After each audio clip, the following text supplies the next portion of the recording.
Hey, bonjour tout le monde, on est parti pour notre épisode 2 de Tribulation Nocturne, ou le résumé d'une semaine d'insomnie à parcourir le web à la recherche d'infos et de trucs débiles.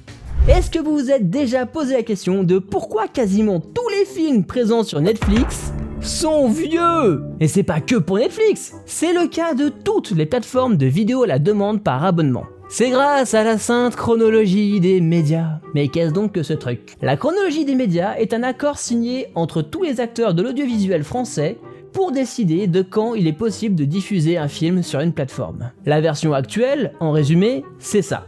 D'abord, exploitation en salle. Ensuite, vente et location de DVD/Blu-ray. Encore 4 mois plus tard, c'est le tour des chaînes payantes ayant un accord avec le cinéma français, donc finançant le cinéma français, c'est-à-dire Canal+ et OCS.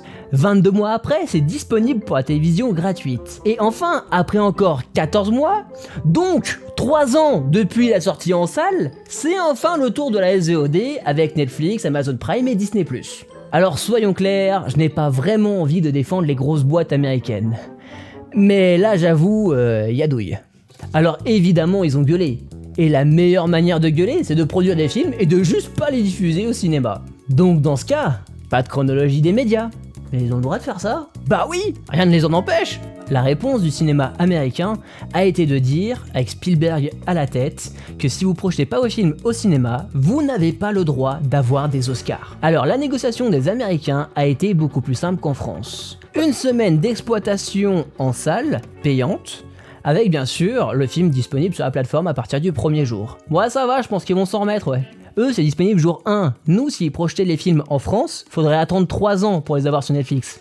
Aujourd'hui, les négociations sont ouvertes pour mettre à jour la chronologie des médias, et voilà la proposition du cinéma français. Les plateformes payantes, qui soutiennent le cinéma français, pourront quant à elles bénéficier d'une fenêtre intermédiaire de 12 mois. Ah, y a du progrès! On est passé de 3 ans à 1 an. Mais pour en bénéficier, Disney+, Prime Video et Netflix devront investir dans le cinéma français. Ce qui pour moi est une bonne chose. Les négociations sont en cours et nous devrions avoir les résultats d'ici juillet 2021. Et on reste un petit peu sur le même sujet. Alors j'aimerais vous poser une question, et ce n'est pas une question rhétorique, je n'ai pas la réponse. Pourquoi forcer la sortie d'un film d'abord au cinéma? Alors avant de sortir les fourches, laissez-moi m'expliquer. J'ai tendance à être un peu terre à terre, et quand je vois des exploitants galérer avec le prix des billets ultra cher, et que sinon faudrait attendre des mois pour voir les films, ça me semble pas très sain. Parce que, soyons clairs, il n'y a aucune raison technique de devoir attendre si longtemps. C'est juste pour mettre la priorité au cinéma. Si les gens préfèrent regarder les films chez eux, pourquoi est-ce qu'on va les forcer à aller au cinéma? Alors me faites pas dire ce que j'ai pas dit. J'adore le cinéma, et le lieu aussi. J'y ai des souvenirs de fou. Mais j'aime pas qu'une élite bien pensante me force à faire quelque chose. Du moins, moi, ça me force à me poser des questions. Alors certains me répondront, bah ok, on arrête tout, plus de chronologie des médias, tous les cinémas sont morts. Allez hop, c'est bon, bien joué. Ce à quoi j'aimerais répondre, qu'est-ce qu'un cinéma aujourd'hui? Ce n'est rien de plus qu'une salle noire avec un écran et un projecteur numérique. C'est là-dessus que je précise aujourd'hui, on n'est plus sur des pellicules. On pourrait y faire des événements de fou, des marathons Seigneur des Anneaux, des marathons Harry Potter, et puis surfer des grands classiques remasterisés avec des technologies comme le IMAX ou le Dolby Vision. Alors je sais que c'est déjà le cas par-ci par-là avec des petits événements, mais on pourrait aller tellement plus loin. Par exemple, faire un rendez-vous hebdomadaire avec la série du moment. Il l'avait fait pour le dernier épisode de Game of Thrones au Grand Rex. Imagine t'as payé un abonnement pour te faire dans une salle de cinéma toutes les semaines un épisode de Mandalorian, une série Marvel, Game of Thrones, avec tes potes. C'est génial! Et plein d'autres choses sont possibles. Des événements sportifs, e-sportifs, événementiels en direct. On le fait déjà avec les opéras, pourquoi pas le faire avec d'autres choses? Et même pour jouer! Imaginez une LAN de Mario Kart dans un ciné! Ça vous chauffe pas, vous? Alors je sais que je m'emballe et je le répète, ce n'est pas un avis arrêté, c'est une question que je me pose. Et j'ai ce sentiment qu'on se limite à cause de règles un peu rétrogrades. Après, si les choses sont comme elles sont, c'est qu'il y a souvent une bonne raison. Mais qu'est-ce qui vous dit que cette bonne raison, elle est pas vieille et qu'aujourd'hui les choses ont changé? C'est sain de vouloir remettre en cause les choses, mais c'est aussi très sain de ne pas s'emballer. On reste dans le cinéma, mais cette fois-ci on passe sur un film qui m'a beaucoup touché. La semaine dernière, Johan Sardet, rédacteur en chef d'Allociné, mentionnait un fun fact sur Vice Versa de Pixar. En gros, il a remarqué que l'émotion en chef dans le cerveau du papa, c'est la colère. Et l'émotion en chef dans le cerveau de la maman, c'est la tristesse. C'est un détail d'écriture de personnages qui est super intéressant. Pour écrire ce film, les équipes de Pixar se sont très bien renseignées. Elles ont fait appel à de grands noms de la psychologie. Pour ces experts, nous avons tous, quelle que soit notre culture ou nos origines, 7 émotions. Colère, joie, dégoût, peur, tristesse, ainsi que surprise et mépris. Ces 2 derniers ont été mis de côté pour le film, sûrement parce que ça faisait trop de personnages et que ça compliquait un peu les choses. J'ai l'impression qu'ils ont partagé le mépris entre colère et dégoût et la surprise entre joie et peur. D'après le magazine Counseling Today, le film met en exergue quelques détails très intéressants. Toutes les émotions sont importantes et utiles à certains moments. On peut avoir plus d'une émotion par rapport à un événement. La tristesse est importante et elle peut connecter les gens. Les sentiments par rapport au passé peuvent changer au cours du temps. Il est impossible d'être heureux tout le temps. Les émotions peuvent paraître différentes d'un individu à un autre. Cet article est écrit par Mercedes Fernandez Oromendia, doctorante en psychologie qui a plusieurs fois utilisé les personnages du film pour que ses patients puissent montrer ses propres sentiments et ceux de leurs proches. On sait que Pixar fait des films d'animation profonds, mais à ce point. D'ailleurs, si vous avez toujours pas vu Soul, je vous le conseille, moi, il m'a touché. Si vous avez vu mes anciens épisodes de 9gag Hebdo, vous vous souvenez peut-être de Adam and the Metal Hawks.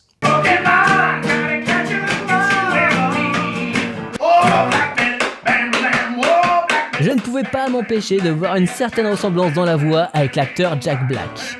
Alors il y a pas longtemps, ils ont tenté de l'appâter avec des chansons qu'ils pourraient aimer pour qu'il fasse un duet avec eux.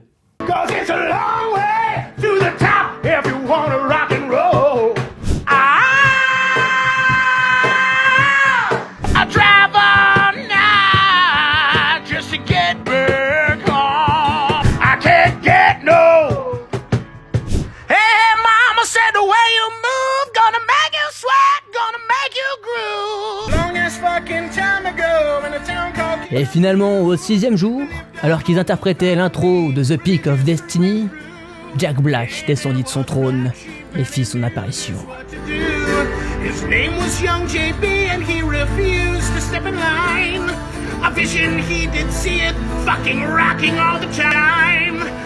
Putain, Internet, des fois, c'est beau. Et on est reparti pour Fake ou pas Fake. Et aujourd'hui, on va revenir sur l'épisode de la semaine dernière. On y voyait un homme s'électrocuter avec un tuyau d'arrosage type Karcher et électrocuter son collègue en l'arrosant. J'avais 2 pistes. Une comme quoi c'était fake, car j'avais vu il y a quelques années dans un épisode de Mythbusters qu'il était impossible de se faire électrocuter en pissant sur un rail électrique, vu qu'un jet d'urine était constitué de plein de gouttelettes séparées. Ma deuxième hypothèse était que c'était possible, pas avec le jet d'eau, mais avec les flaques au sol. Donc la deuxième personne se serait fait électrocuter par l'eau sur le sol. Alors j'ai contacté un électricien, et vous savez quoi ? J'avais tout faux. Déjà, il est tout à fait possible de se faire électrocuter par un jet d'urine. Regardez ce chien qui pisse sur une clôture électrique. Alors ça va dépendre du voltage, de la résistance du liquide, etc. Mais c'est loin d'être impossible. Donc raison de plus au cas où de ne pas pisser sur les rails du métro. Je suis pas sûr que je devais préciser, mais dans le doute on sait jamais. Mythbusters avait donc tort ? Alors en revoyant l'épisode, je me suis rendu compte qu'ils ont pas trop poussé leurs investigations, qu'ils étaient sur un cas extrêmement précis, et que le mannequin s'était quand même fait électrocuter quand ils l'ont mis à 10 cm de la barre en métal. Donc dans le cas qui nous intéresse, il n'est pas impossible que le courant électrique passe par le tuyau, et après par le jet d'eau. Ensuite, ma deuxième hypothèse, que le courant passe par le sol, c'était complètement con. Et oui, en électricité, le courant prend toujours le chemin le plus court. Donc si l'électricité est déjà au sol, ça lui sert à rien de faire un détour par le corps du mec. Donc la conclusion de l'électricien, c'est que c'était quand même hautement improbable, parce que c'est un sacré concours de circonstances quand même, mais c'est pas impossible. La leçon qu'il faut en tirer, c'est qu'il ne faut pas faire de conclusions hâtives devant ce genre de contenu. Cette vidéo est de bien trop mauvaise qualité pour pouvoir en tirer une conclusion claire directement. Et c'est pas 2 petites recherches sur internet comme j'ai fait qui vous donneront une vraie réponse sûre à 100%. Donc soyez curieux et doutez de tout.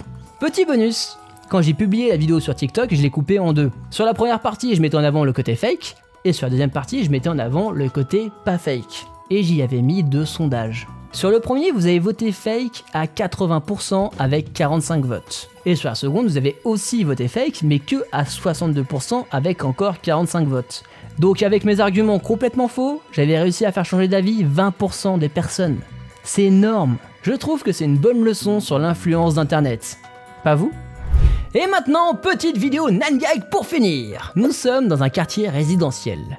Le propriétaire semble avoir installé un sacré portail pour se protéger contre les vols. Mais c'est mal connaître Johnny, notre voleur nocturne, qui va à main nue démonter le portail et partir avec ?